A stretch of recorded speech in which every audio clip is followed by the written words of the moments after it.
దయచేసి మళ్ళీ చెప్తున్నాను, రోజు మీ దేవునితో ప్రార్థన చేసుకోండి, దేవుని వాక్యాన్ని చదవండి. మీకు ఎవరు ఏం చేసినా చేయకపోయింది ఏమి భవిష్యత్తు గురించి భయపడొద్దండి. దేవుడు రాబో కాలము నిమిత్తము మీ కొరకు ఉద్దేశించిన సంగతులు మేలుకరమైనవే గాని హానికరమైనవి ఎవరైనా సరే, అది ఎంత చెడిపోయినోడైనా సరే, ఎలాంటి వ్యక్తి అయినా సరే, క్రైస్తవుడవని, అన్యుడవని, ఇంకొకడవని మనందరం దేవుని బిడ్డలు, ఆయన చేసుకున్న వారు.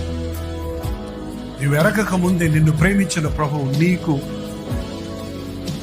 కొరకు కలిగిన తలంపులు గొప్పవే. అందుకని ప్రతి దాన్ని భవిష్యత్తు గురించి భయపడొద్దు.